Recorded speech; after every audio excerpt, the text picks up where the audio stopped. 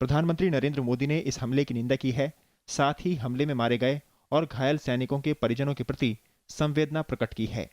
अफगानिस्तान के उत्तरी प्रांत में अफगान नेशनल आर्मी की 209 कोर के मुख्यालय पर यह हमला हुआ।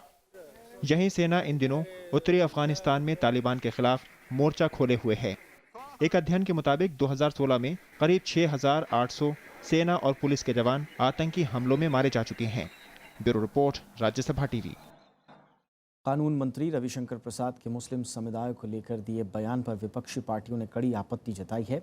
वहीं रविशंकर प्रसाद ने सफाई में कहा है कि उनकी सरकार विकास के लिए वोट बैंक को पैमाना नहीं मानती है।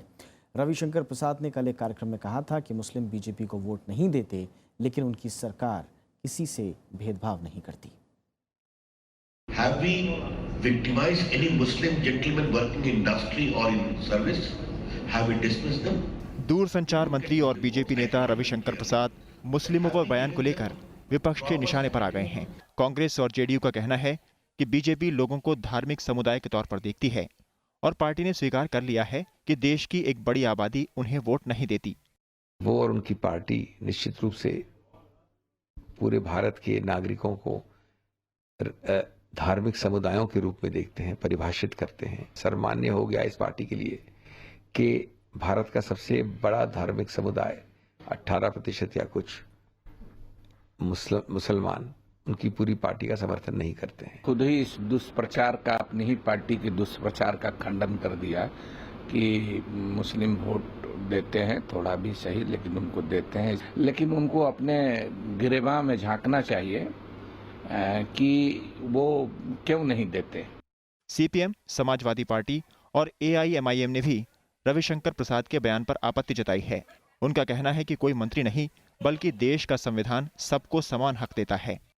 Muslims are or Christians or Sikhs or atheists like us, we are all Indian citizens. The sanctity is provided by the Indian Constitution. It is not the charity of any minister.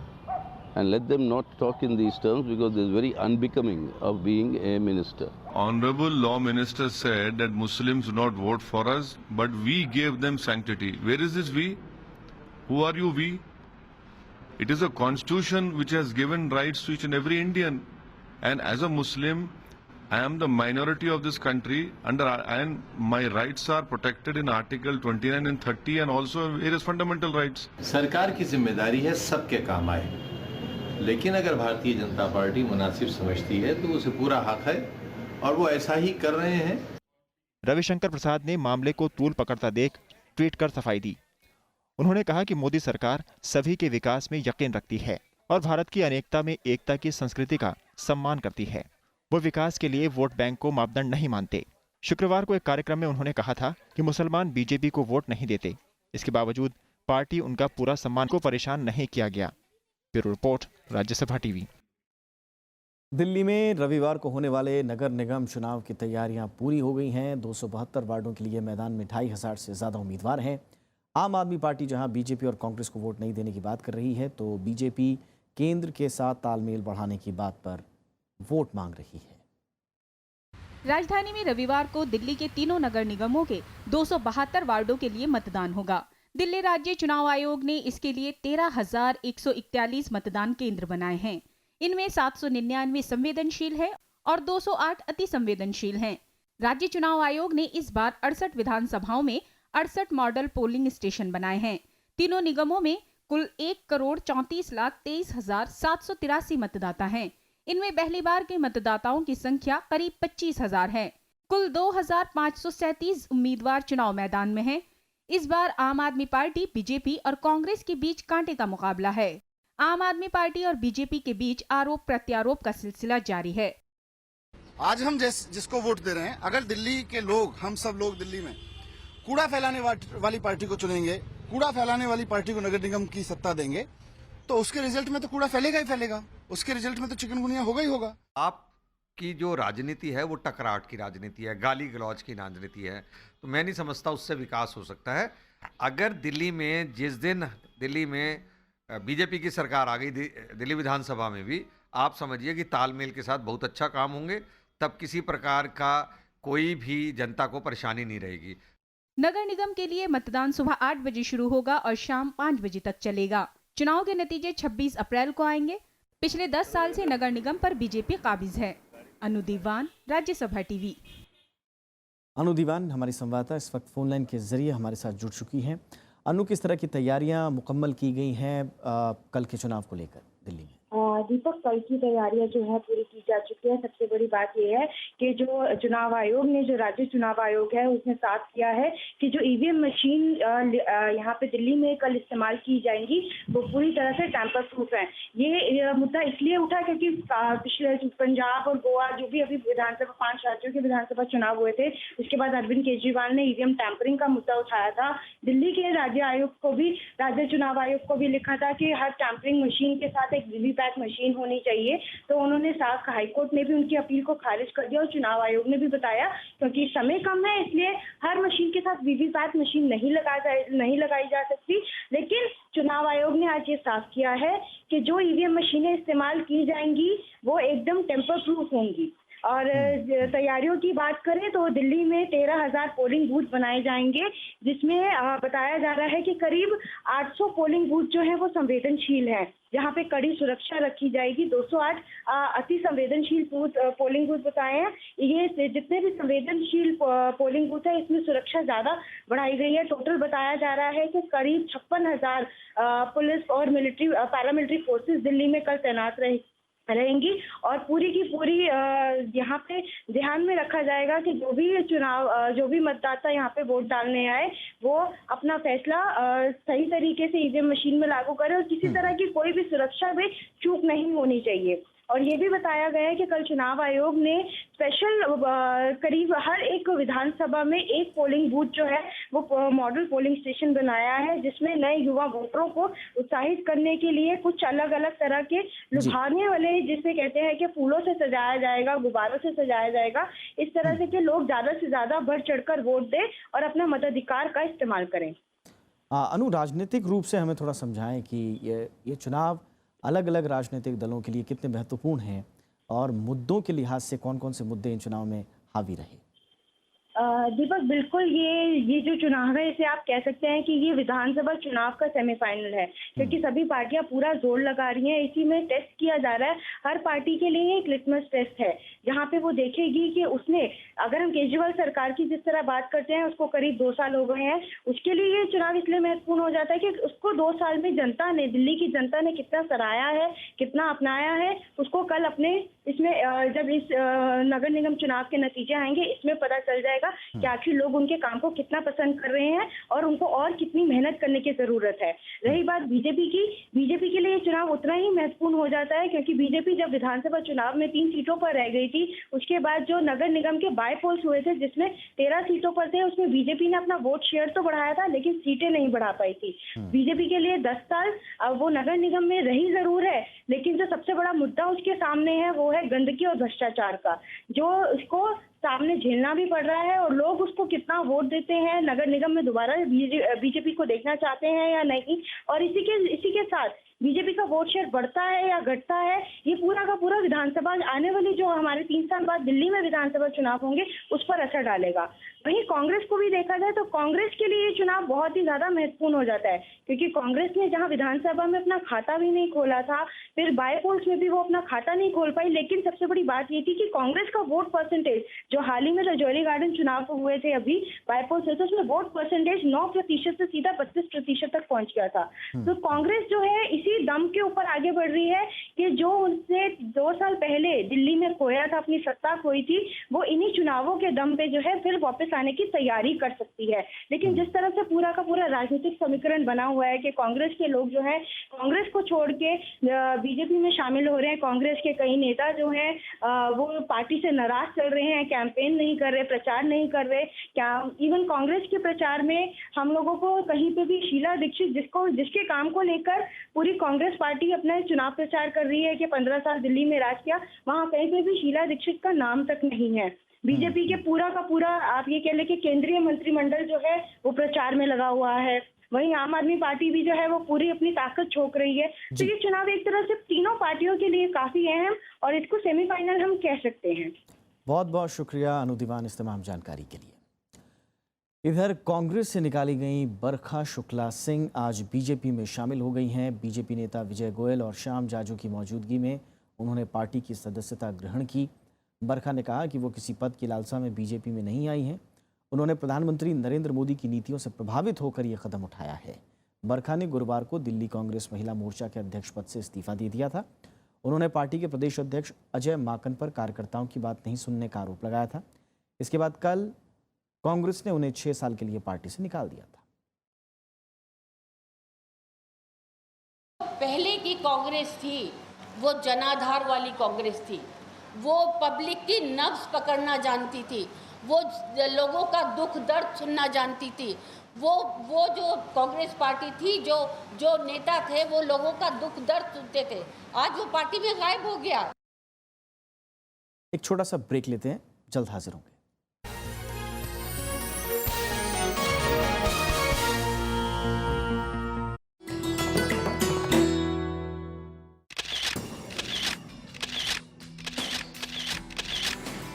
Rashtrapati Bhavan का ताम्र गुंबद आलीशान और बेजोड़। सांची के बौद्ध स्तूप से प्रभावित इस गुंबद की ऊंचाई बाकी इमारत से करीब 2 गुनी। 6 अप्रैल 1929 को बनकर हुआ तैयार।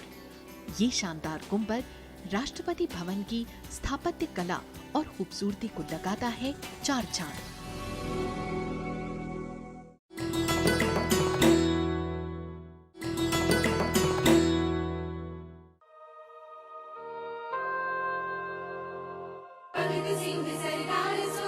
भगत सिंह सरदार,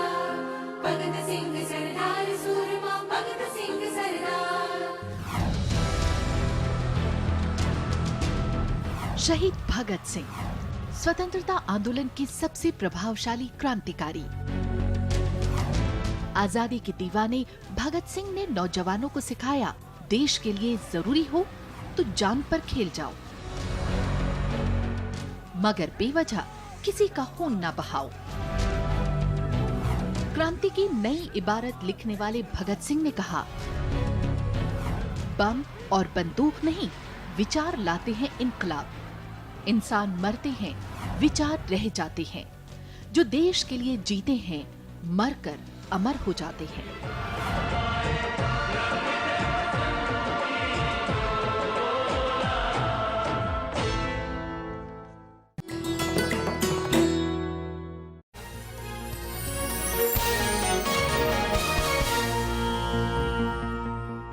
अन्ना द्रमुक अम्मा गुट के उप महासचिव टीटीवी दिनाकरन से आज दिल्ली पुलिस ने पूछताछ की। पीटीआई के मुताबिक एसीपी रैंक के अधिकारी ने दिनाकरन से लंबी पूछताछ की। दिनाकरन पर चुनाव आयोग के अधिकारी को पार्टी सिंबल के बदले रिश्वत देने की कोशिश का आरोप है। दिल्ली पुलिस क्राइम ब्रांच ने दिनाकरन के फ़ोन कॉल्स, व्हाट्सएप मैसेजेस और एसएमएस की भी जांच की। पूछताछ के दौरान दिनाकरन के वकील को साथ रहने की इजाज़त नहीं दी गई। बिचौलिए सुकेश चंद्रशेखर की गिरफ्तारी के बाद से ही पुलिस को दिनाकरन की तलाश थी। इसके बाद दिल्ली पुलिस ने उनके चेन्नई आवास पर समन भेजा था। पुलिस के मुताबिक सुकेश चंद्रशेखर दिनाकरन की तरफ से चुनाव आयोग के अधिकारियों को रिश्वत देने की कोशिश कर रहा था। चंद्रशेखर को 8 दिनों की पुलिस रिमांड में रखने के बाद पुलिस कम से कम 1 दर्जन लोगों से पूछताछ करना चाहती है। आपको ये भी बताएं कि एआईएडीएमके में 2 धड़े होने के बाद दिनाकरन 2 पत्ती चुनाव चिन्ह को पाने के लिए ये कोशिश कर रहे थे। तमिलनाडु के मुख्यमंत्री ई पलानीसामी आज दिल्ली पहुंचे। उनका दौरा ऐसे वक्त में हो रहा है जब एआईएडीएमके के दोनों धड़ों में विलय को लेकर बातचीत चल रही है। पलानीसामी यहां नीति आयोग की बैठक में हिस्सा लेंगे। साथ ही वो तमिलनाडु के किसानों से भी मुलाकात कर सकते हैं। प्रधानमंत्री से भी उनकी मुलाकात का कार्यक्रम बन सकता है।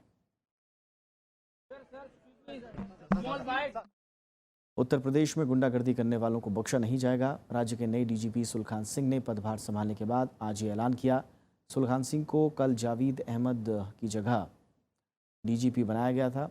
नई सरकार के गठन के बाद पुलिस विभाग में ये सबसे बड़ा फेरबदल है। नई डीजीपी ने 100% एफआईआर दर्ज कराने पर जोर दिया। पुलिस विभाग में फैले भ्रष्टाचार पर सुलखान सिंह ने ज़ीरो टॉलरेंस की नीति अपनाने की बात कही। एंटी रोमियो स्क्वाड पर भी उन्होंने कहा कि किसी को भी तंग नहीं किया जाएगा। गलत व्यवहार करने वालों पर नज़र रखी जाएगी और कार्रवाई की जाएगी।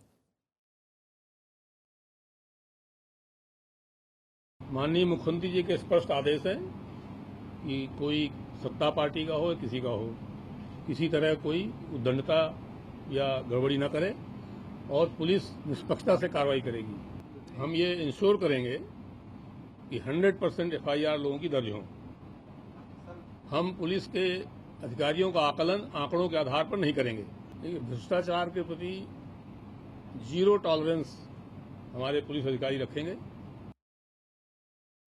सतलुज यमुना लिंक नहर के मुद्दे पर आज हरियाणा के मुख्यमंत्री मनोहर लाल खट्टर ने प्रधानमंत्री नरेंद्र मोदी से मुलाकात की। मुलाकात के बाद उन्होंने कहा कि केंद्र सरकार से नहर बनाने के लिए ज़मीन दिलाने में सहयोग की अपील की गई है। साथ ही सुप्रीम कोर्ट में सुनवाई के दौरान हरियाणा का पक्ष लेने की अपील की गई। इससे पहले गुरुवार को दोनों राज्यों के अधिकारियों की नदी विकास और गंगा संरक्षण मंत्रालय के सचिव अमरजीत सिंह के साथ बैठक हुई थी। इसमें दोनों पक्षों ने अपना अपना पक्ष रखा था। हरियाणा ने जहां अपने हिस्से का पानी दिलाने में सहयोग मांगा, वहीं पंजाब ने इससे इनकार करते हुए नरेंद्र मोदी सरकार को पंजाब की पारिस्थितिकी आपदा से बचाने के लिए एसवाईएल मामले में दखल देने की अपील की। हरियाणा सरकार की केंद्र सरकार हमारी मदद करे और चूंकि केंद्र सरकार ने एजेंसी तय कर दी है और पंजाब सरकार को एक डायरेक्शन होनी है कि वो उस जमीन को एसवाईएल के बनाने के लिए वो हैंडओवर करें और ये काम जल्दी शुरू हो। 27 अप्रैल को सुप्रीम कोर्ट का एक प्रकाशित तारीख लगी हुई है, तो उस नाते से केंद्र सरकार हमारा सहायता करे। इस नाते से उन्होंने पूरी बात को समझा सुना है। मेडिकल काउंसिल ऑफ इंडिया ने डॉक्टरों को चेतावनी दी है कि मरीजों को जेनेरिक दवाएं नहीं लिखने पर उनके खिलाफ कार्रवाई की जाएगी। एमसीआई ने इसके लिए डॉक्टरों के लिए 2016 में जारी पुराने सर्कुलर और नियमों को फिर से जारी किया। इंडियन मेडिकल एसोसिएशन भी जेनेरिक दवाओं पर सरकार का पूरा साथ देने के लिए तैयार है, लेकिन नकली दवाओं पर लगाम के लिए सरकार को सख्त कानून बनाना होगा, ऐसी उनकी मांग है।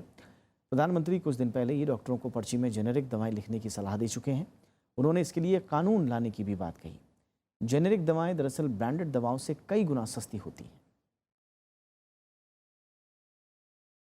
चीफ जस्टिस JS खेहर ने कहा है कि भारत अंतर्राष्ट्रीय मध्यस्थता का केंद्र बन रहा है।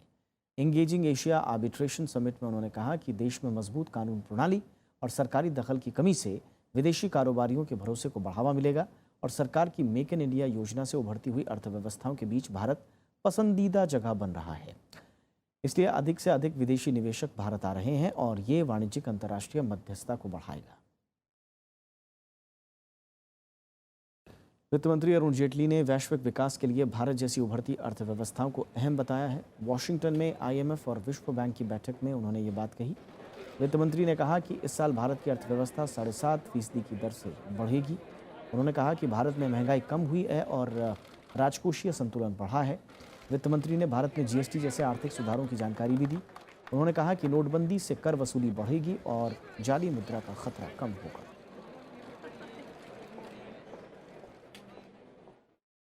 जम्मू कश्मीर में आज 2 आतंकी मारे गए। ये मुठभेड़ बड़गाम जिले के हयातपुरा में हुई। आतंकियों ने राष्ट्रीय राइफल्स के गश्ती दल पर हमला किया था। इसके बाद दोनों पक्षों में मुठभेड़ शुरू हुई। इसके बाद जवानों ने 2 आतंकियों को मार गिराया। सेना ने इलाके को घेरा हुआ है और जांच जारी है।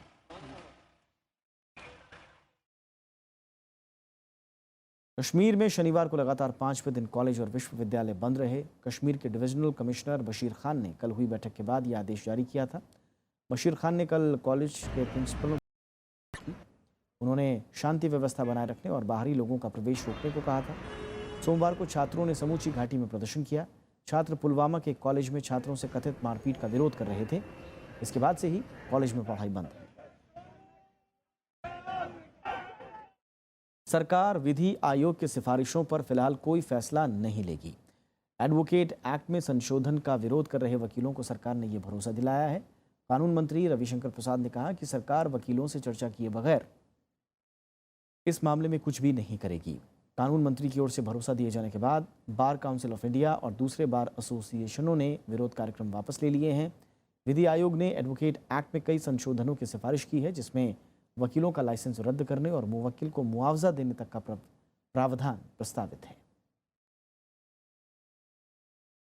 उपराष्ट्रपति मोहम्मद हामिद अंसारी 24 अप्रैल से 5 दिन की यात्रा पर आर्मेनिया और पोलैंड जाएंगे। इस दौरान दोनों देशों के साथ आर्थिक संबंधों पर विस्तार से चर्चा होगी। उपराष्ट्रपति 24 अप्रैल को आर्मेनिया की राजधानी येरेवान पहुंचेंगे। आर्मेनिया के राष्ट्रपति, प्रधानमंत्री और विदेश मंत्री से उनकी मुलाकात होगी। इस साल दोनों देशों के रिश्तों के 25 साल पूरे हो रहे हैं। 26 अप्रैल को उपराष्ट्रपति पोलैंड की राजधानी वारसा पहुंचेंगे।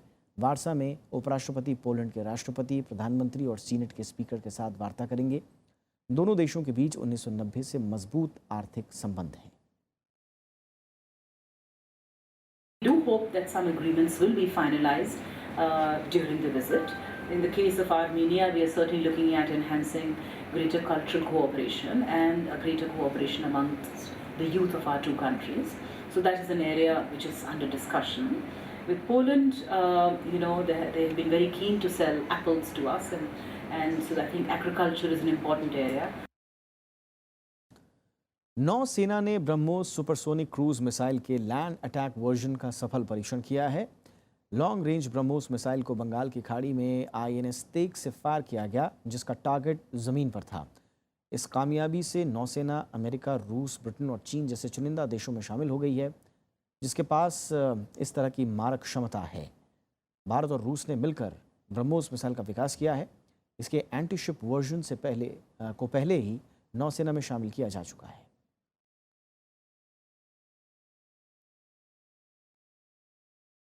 अब आप देश के नक्शे और प्राकृतिक संरचनाओं के मानचित्र सीधे भारतीय सर्वेक्षण विभाग के वेब पोर्टल से डाउनलोड कर सकते हैं।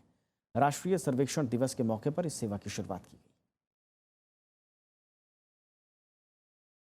देश का सबसे प्राचीन वैज्ञानिक विभाग और दुनिया के जाने माने सर्वेक्षण विभागों में से एक भारतीय सर्वेक्षण विभाग अपनी स्थापना का शताब्दी दिवस मना रहा है। 1767 में स्थापित की गई भारत की प्रमुख मानचित्रण एजेंसी ने 250 साल पूरे कर लिए हैं। इसकी सफलता को मनाने के लिए राष्ट्रीय सर्वेक्षण दिवस के मौके पर एक कॉन्फ्रेंस का आयोजन किया गया। इस कॉन्फ्रेंस में विभाग की ओर से तैयार किए गए वेब पोर्टल नक्शे को लॉन्च किया गया। इस वेब पोर्टल पर सभी भौगोलिक मानचित्र देश के नागरिकों के लिए उपलब्ध हैं और वो नक्शे वेब पोर्टल के द्वारा इसे मुफ्त में डाउनलोड भी कर सकते हैं। With this facility, for anybody who wants to use the Survey of India map, they can straight away download it from wherever they are. Just go onto the net, go to the Nakshe portal and download the map you want. मानचित्र को download करने के लिए उपयोगकर्ताओं को आधार card की पहचान की प्रक्रिया से गुजरना होगा। इन मानचित्रों से प्राकृतिक और मानव निर्मित टोपोग्राफिक भौगोलिक संरचना को देख सकते हैं। साथ ही शिक्षा योजनाओं के निर्माण, विकास और वेब आधारित एप्लीकेशंस को बनाने में मदद मिलेगी। Bureau report, Rajya Sabha TV. मौसम के बदले मिजाज ने उत्तर भारत में लोगों को झुलसाती गर्मी से राहत दी है। जम्मू कश्मीर और हिमाचल प्रदेश के पहाड़ों पर बर्फबारी और दूसरे हिस्सों में बारिश से लोगों को राहत मिली है और तापमान 5 डिग्री सेल्सियस तक कई जगहों पर उसमें गिरावट दर्ज की गई है। पंजाब, हरियाणा, दिल्ली में धूल भरी आंधी और कई जगहों पर हल्की बारिश से मौसम सुहावना हो गया। मौसम विभाग के मुताबिक मौसम में ये बदलाव पश्चिमी विक्षोभ के चलते आया है और अगले 4 दिनों तक लोगों को गर्मी से राहत मिलने की उम्मीद है। हालांकि झारखंड, ओडिशा और दक्षिण राज्यों में लोगों को भीषण गर्मी और लू के थपेड़े जारी रहे। इसी के साथ इस बुलेटिन में इतना ही। इजाजत दीजिए। नमस्कार।